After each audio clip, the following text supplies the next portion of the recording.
कैसे हो दोस्तों। उम्मीद करता हूँ बढ़िया होंगे। तो स्टार्ट करते हैं हम अपना आज का topic atomic and molecular physics में। तो आज दो टॉपिक कवर करेंगे। पहला है ratio of electron mass to the proton mass. दूसरा हम पढ़ेंगे discovery of heavy hydrogen. Actually में ये दोनों टॉपिक जो है रिडरबर्ग कांस्टेंट से संबंधित है, क्योंकि रिडरबर्ग कांस्टेंट में वेरिएशन होता है जब हम न्यूक्लियस को फाइनाइट मान के चलते हैं। ठीक है, तो स्टार्ट करते हैं। तो देखो ये हमारे पास m क्या है, मास ऑफ इलेक्ट्रॉन है, और mh क्या है, मास ऑफ हाइड्रोजन है। हाइड्रोजन के पास न्यूक्लियस में क्या होता है, एक्चुअली में प्रोटॉन ही तो होता है ना। तो ये मास ऑफ हाइड्रोजन न्यूक्लियस कह लो या मास ऑफ प्रोटॉन कह लो, बात एक ही है। तो हम रिडरबर्ग कांस्टेंट की मदद से हम हाइड्रोजन के रिडरबर्ग कांस्टेंट और हीलियम के रिडरबर्ग कांस्टेंट की मदद से रेशियो निकालेंगे इलेक्ट्रॉन के मास का और प्रोटॉन के मास का। तो हम जानते हैं, देखो रिडरबर्ग कांस्टेंट हमने प्रीवियस क्लासेस में पढ़ा था। तो हाइड्रोजन के लिए क्या लिखेंगे, आर इन्फिनिटी अपॉन में 1 plus mass of electron upon में मास ऑफ हाइड्रोजन न्यूक्लियस। यहाँ पे क्या आ जाएगा, मास ऑफ हीलियम न्यूक्लियस आ जाएगा हमारे पास। ठीक है, ये हम भली भांति जानते हैं, प्रीवियस क्लासेस में हमने इन चीज़ों को कवर किया है। आगे चलते हैं। अब इन दोनों को देखो, यदि मैं रेशियो लूँ तो रेशियो में आर एच अपॉन में आर एच ही करूँगा। जब देखो आर इन्फिनिटी से आर इन्फिनिटी कट जाएगा, ठीक है ना, और मेरे पास की सिंपली क्या आ जाएगा, 1 प्लस में मास ऑफ हीलियम अपॉन में 1 प्लस मास ऑफ हाइड्रोजन। अब हम देखो हीलियम जो होता है ना, हीलियम का जो न्यूक्लियस होता है, ये मेरे पास क्या हीलियम का न्यूक्लियस है। ठीक है, और हीलियम के न्यूक्लियस में क्या क्या होते हैं, हीलियम के न्यूक्लियस में होते हैं 2 प्रोटॉन होते हैं और 2 न्यूट्रॉन होते हैं। तो मास दोनों का प्रोटॉन का, वैसे न्यूट्रॉन हैवी होता है प्रोटॉन से, तो लेकिन दोनों का मास लगभग होता तो सेम ही है। ठीक है, तो हम कह सकते हैं जो मास होगा ना मेरे पास किस चीज़ का, हीलियम का, वो लगभग क्या होगा, 4 गुना होगा मास ऑफ प्रोटॉन या मास ऑफ हाइड्रोजन एटम। ठीक है, तो सिंपली हम यहाँ पे कितना लिख देंगे, 4mh लिख देंगे। दोनों साइड क्या करते हैं, हम क्रॉस मल्टीप्लाई करते हैं। दोनों साइड क्या कर लो, अपना क्रॉस मल्टीप्लाई करो। तो दोनों साइड जब हम क्रॉस मल्टीप्लाई करेंगे, आर एच के मल्टीप्लाई 1 में करेंगे ये आ जाएगा, आर एच के मल्टीप्लाई इसमें करेंगे ये आ गया, आर एच की मल्टीप्लाई जब 1 में करेंगे ये आ गया। तो ये सिंपली हमारे पास क्रॉस मल्टीप्लाई करके ये चीज़ हमारे पास कैलकुलेट हो गई। अब देखो एम अपोन में स्मॉल एम अपोन में capital M H, small M upon में कैपिटल एम एच। देखो इस पूरी टर्म को ना मैं इस साइड लिया, और एम अपोन में स्मॉल एम अपोन में कैपिटल एम को मैंने क्या ले लिया, कॉमन। तो देखो जब मैं इसको इस पूरी टर्म को इधर ले आऊँगा और इसको इधर ले आऊँगा, ये तो यहाँ पे पॉजिटिव था, सिंपली इधर जाके माइनस आर एच हो गया। ये कॉमन लिया, आर एच हो गया, और यहाँ पे सिंपली कितना बचा, आर एच अपोन में 4 ही आ गया मेरे पास। ठीक है, हमें रेशियो चाहिए था ना, मास ऑफ इलेक्ट्रॉन अपॉन में मास ऑफ प्रोटॉन, तो ये सिंपली आ गया ना हमारे पास। रेशियो निकालना था, इसलिए वजह से कॉमन लिया। अब सीधा ये कहाँ पे जाएगा, डिनोमिनेटर में जाएगा। ठीक है, ये मेरा आ गया यहाँ पे डिनोमिनेटर में। तो ये टर्म आपको आप देखो याद भी रख सकते हो। ठीक है ना, क्योंकि एग्जाम में सीधा 4 ऑप्शन देगा और आपको से पूछ लेगा, तो आपको ये पता होना चाहिए। ठीक है ना, तो मास ऑफ इलेक्ट्रॉन अपॉन में मास ऑफ प्रोटॉन क्या होता है, R H E minus R. Helium देखो जैसे जैसे मोलिकुलर न्यूक्लियर मास बढ़ेगा वैसे वैसे रिडरबर्ग कांस्टेंट की वैल्यू बढ़ती है। तो इसमें से हम हाइड्रोजन के रिडरबर्ग को घटाएंगे, नीचे R H minus are H E upon में 4 करेंगे। ठीक है, ये आप याद रख सकते हो। नहीं तो 4 ऑप्शन यदि देता है तुम्हें एग्जाम में, तो आप सीधा निकाल भी सकते हो इस चीज़ को, कोई दिक्कत नहीं है। ये वैल्यूज़ याद रखने की आवश्यकता नहीं है, ये तो सिंपली आपको जो फाइनल रिजल्ट है ये रिजल्ट याद रखना है। तो हमने हीलियम के रिडरबर्ग कांस्टेंट की वैल्यू रखी, हाइड्रोजन के रिडरबर्ग कांस्टेंट की वैल्यू रखी, और इसको कैलकुलेट करके हमारे पास आएगा 1 अपॉन में 1836। ठीक है ना, तो एग्ज़ाम में कैलकुलेटर अलाउ होता ही है आपके, जो यूनिवर्सिटीज़ में आपके एग्ज़ाम्स होते होंगे। ठीक है ना, तो इसको कैलकुलेट कर सकते हो, नहीं तो आपको ये रिजल्ट सीधा याद रखना है, ये काफ़ी इंपॉर्टेंट है। ये इसको हमने पिछली बार जब किया था सिंपली कोट किया था हमने इस चीज़ को, और आज हमने इसका प्रूफ भी कर लिया। ठीक है, तो ये होता है हमारे पास रेशियो किसका, मास ऑफ इलेक्ट्रॉन और मास ऑफ प्रोटॉन का रेशियो।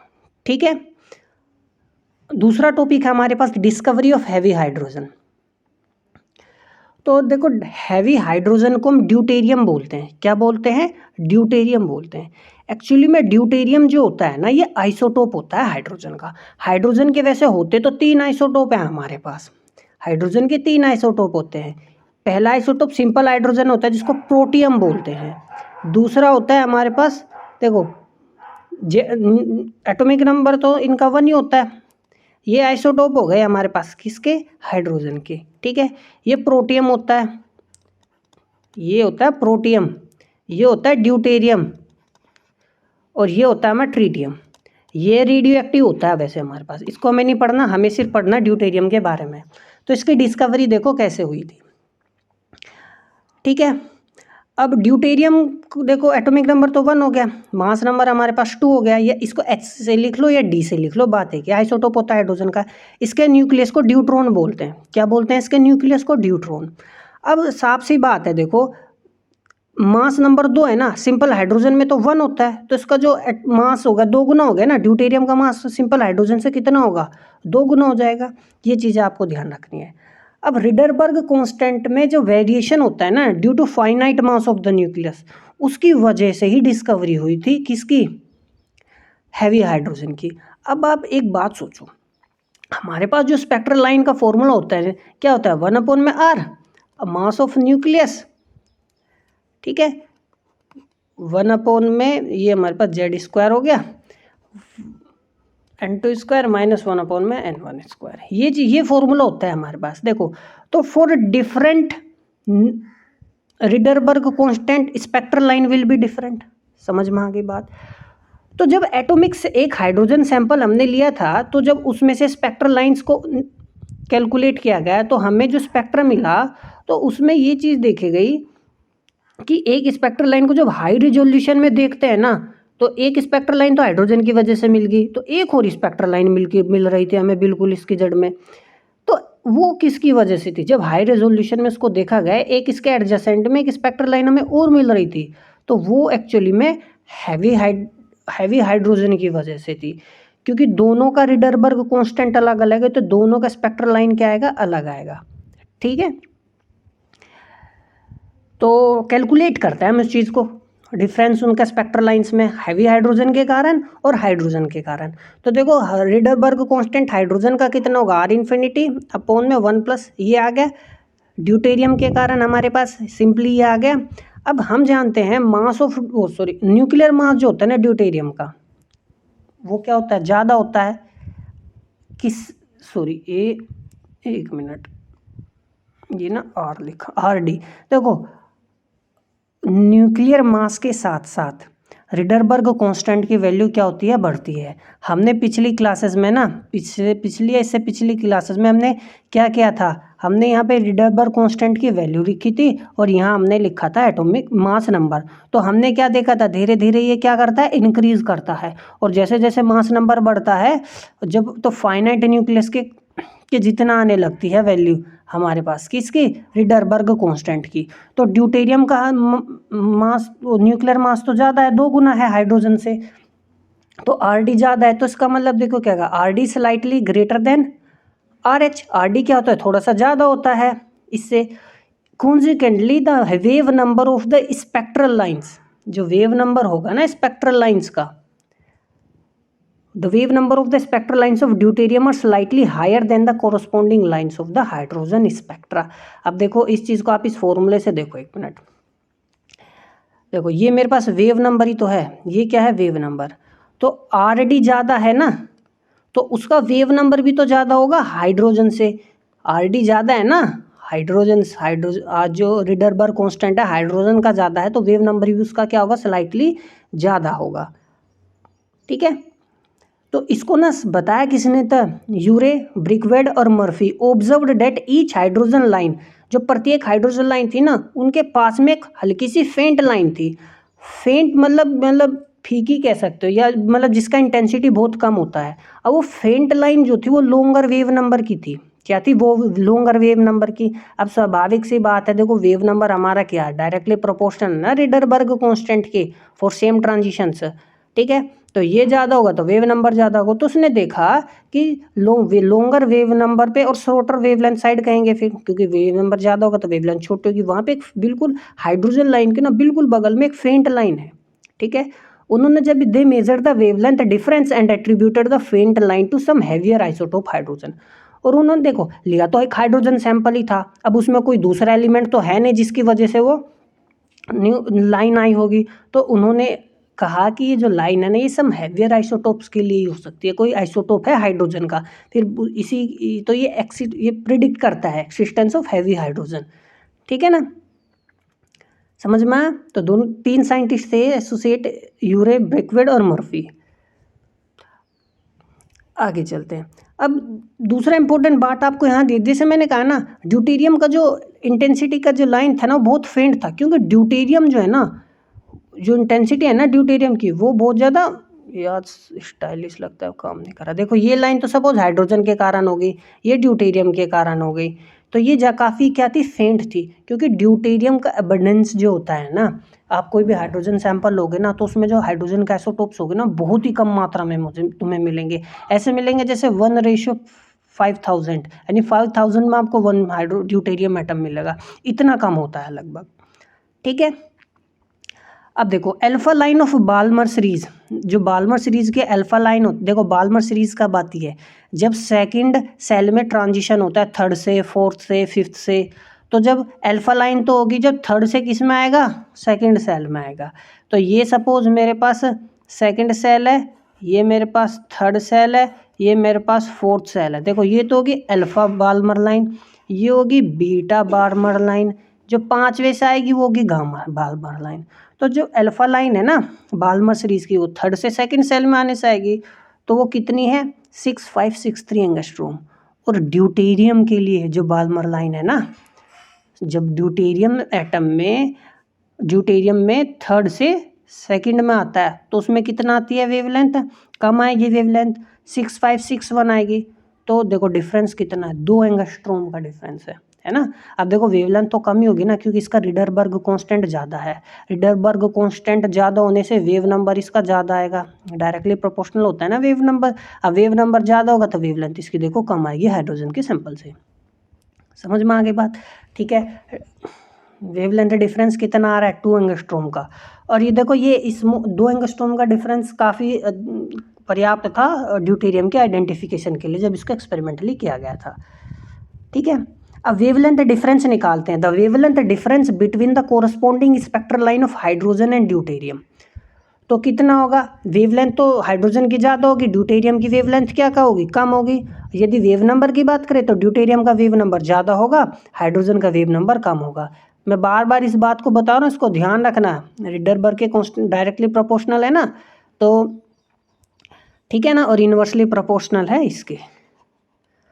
ठीक है, हाइड्रोजन का ये कम होता है तो वेवलेंथ ज़्यादा हो गई। तो ये निकालते हैं सबसे पहले हम। तो देखो हम जानते हैं हाइड्रोजन की फ्रीक्वेंसी क्या होगी, 1/λ वेवलेंथ ये होगी, RH is equal to, simply ये आ गया। ड्यूटेरियम के लिए लिखेंगे ये आ गया। देखो जेड स्क्वायर होता है ना, लेकिन जेड का वैल्यू तो 1 लिखना पड़ेगा हमें, क्योंकि मास नंबर वो एटॉमिक नंबर तो 1 है दोनों के केस में, हाइड्रोजन की भी ड्यूटेरियम की, ड्यूटेरियम क्या आइसोटोप है। ठीक है, अब देखो डेल लैम्डा कितना आ जाएगा, ये हो गया। अब देखो ये आया कहाँ से, यदि आप गौर से देखो ना इसको, यदि आप ध्यान से देखो तो मैं इसको कैसे लिख सकता हूँ, देखो लैम्डा डिनोमिनेटर में है ना, ये ऊपर न्यूमरेटर में चला गया और ये पूरी टर्म कहाँ गई, नीचे आ गई। तो कहने का मतलब है 1/में RH, 1/में n² 2 माइनस 1/में n1² is equal to lambda, ये टर्म आ गई ना। और देखो ये तो दोनों में सेम है, इस वजह से इसको देखो कॉमन ले लिया। ये यहाँ पे क्या बचा, हाइड्रोजन के केस में 1/RH माइनस 1/RD, ये पूरा डिनोमिनेटर में चला गया और लैम्डा आ गया इधर न्यूमरेटर में। ठीक है, तो हमने लैम्डा की वैल्यू लिख दी है। तो ये simply as it is. RH को क्या, RH हम जानते हैं हम क्या होता है, R इन्फिनिटी अपोन में 1 प्लस में स्मॉल m अपोन में मास ऑफ हाइड्रोजन न्यूक्लियस, वो ऊपर चला गया, तो ये हमारे पास यहाँ आ गया, माइनस लगाया, सेम चीज़ हमने यहाँ पे लिख दी, RH और RD का वैल्यू लिखा। देखो R इन्फिनिटी यहाँ पे कॉमन है, तो देखो ये R इन्फिनिटी कॉमन ले लिया, यहाँ पे लिख लिया मैंने बाहर इस पे। देखो 1 से -1 कट जाएगा और सिंपली मेरे पास क्या बचेगा, ये चीज़ बचेगी। ठीक है, अब गौर से देखो ये है क्या, ये वेवलेंथ ही तो है हाइड्रोजन एटम की। तो वेवलेंथ देखो मैं यहाँ पे साइड में बताता हूँ, देखो वेवलेंथ यही तो थी हाइड्रोजन वेव की, लैम्डा एच, सॉरी 1/में लैम्डा एच क्या था, R इन्फिनिटी, सॉरी हाँ R इन्फिनिटी एक मिनट,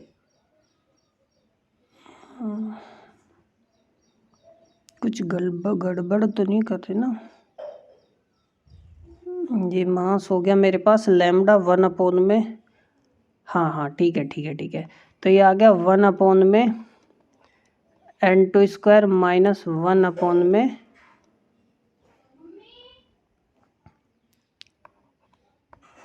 n²। ठीक है, ये चीज़ आ गई मेरे पास यहाँ पे। तो इस चीज़ को हमने लिखा है वेवलेंथ ऑफ हाइड्रोजन एटम। ये क्या आ गया मेरे पास, वेवलेंथ ऑफ हाइड्रोजन एटम। और ये एज इट इज़ रहा, md का वैल्यू हम चाहे तो लिख सकते हैं 2mh, सेम आ गया। देखो ये 1 एक तरीके से -1/2 है, हाफ हो गया मेरे पास। कितना आ जाएगा, ये आ जाएगा। इस चीज़ को हमने ध्यान से देखना, इस चीज़ का हमने ये लिखा है, ठीक है। और m में इस मास ऑफ इलेक्ट्रॉन अपॉन में मास ऑफ प्रोटॉन हमने ऑलरेडी इससे पहले टॉपिक में कवर किया था। 1 में 1836 होता है ना, ये 2 की मल्टीप्लाई करते हैं नीचे तो 3672 आ गया। तो ये एक्चुअली में आया क्या, ये वेवलेंथ डिफरेंस है। ये वेवलेंथ डिफरेंस किसके बीच में है, spectral line of hydrogen and spectral line of deuterium के बीच में है ये, ठीक है। समझ में आ गई बात। तो इस चीज़ का विशेषकर ध्यान रखना। कोई दिक्कत है तो आगे चलते हैं। सॉरी, टॉपिक ख़त्म हो गया ना हमारा, ठीक है। तो देखो हो सकता है ना हल्का फुल्का डाउट आपको, देखो यहाँ पे हो, ये आप सोचोगे RH होना चाहिए यहाँ पे ना, तो RH भी ले लेंगे ना तो कोई गड़बड़ नहीं है। RH और R इन्फिनिटी का वैल्यू देखो ना ऑलमोस्ट क्या होता है, लगभग हल्का बहुत ही कम होता है, लगभग सेम सा ही होता है ना, ठीक है। जैसे जैसे हाइड्रोजन का वैल्यू मतलब मास नंबर बढ़ता है वैसे वैसे ज़्यादा डिफरेंस इनमें आने लगता है।